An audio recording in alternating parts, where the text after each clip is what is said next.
The product of Tanvi's age in years 5 years ago and her age 8 years later is 30. Find her present age. अब मान लेते हैं कि let the present as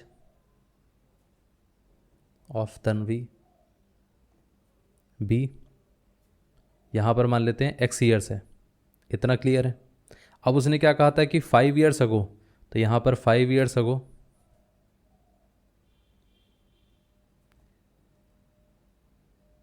तन्वीस age was x-5. 5 साल पहले इसकी as कितनी रहेगी? x-5 years. और यहाँ पर उसने कहा 8 years लेटर, तो 8 years लेटर तन्वीस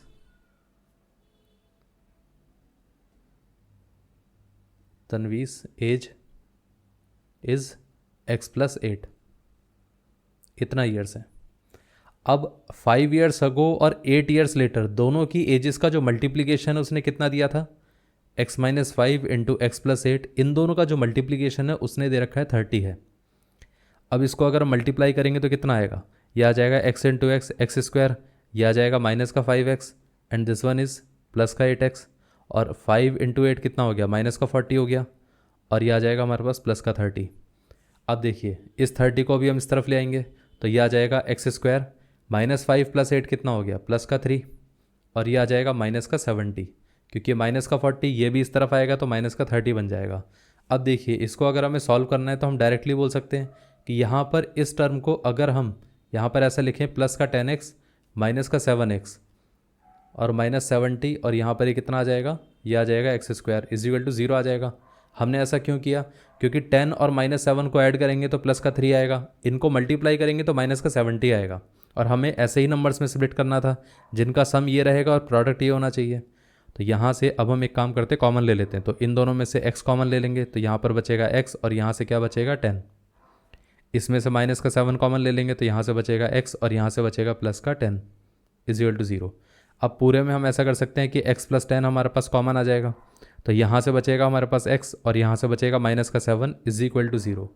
अब ये वाला पोर्शन अगर 0 के साथ इक्वेट होता है तो x की वैल्यू कितनी आएगी? माइनस का 10. ये वाला पोर्शन अगर 0 के साथ इक्वेट होगा तो x की वैल्यू कितनी आएगी? प्लस का 7. अब एज हमारे पास कभी भी नेगेटिव तो हो नहीं सकती, तो मतलब ये वाला तो आंसर पॉसिबल नहीं हो सकता है. तो आंसर क्या रहेगा? x = 7.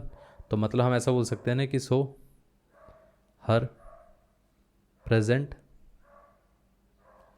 As is 7 years. इतना क्लियर है?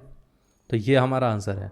अब आप इसको अगर फर्दर वेरीफाई करना चाहो तो आप वेरीफाई भी कर सकते हो. तो 5 years ago इसकी एज कितनी थी? x-5 which is 7-5 which is 2 years. और यहाँ पर 8 years के बाद कितनी एज हो जाएगी? यहाँ पर मतलब x+8 हो गया विच इज़ 7+8. तो ये कितना आ गया? 15 years. अब इन दोनों को मल्टीप्लाई करके देखिए, इन दोनों को अगर हम मल्टीप्लाई करेंगे तो कितना आता है? 30 आता है. मतलब जो हमें क्वेश्चन में दे रखा था वो यहाँ पर वेरीफाई हो गया. तो अगर वेरीफाई हो गया तो इसका मतलब जो आंसर हमारा आ रहा है वो क्या है? वो करेक्ट आंसर है.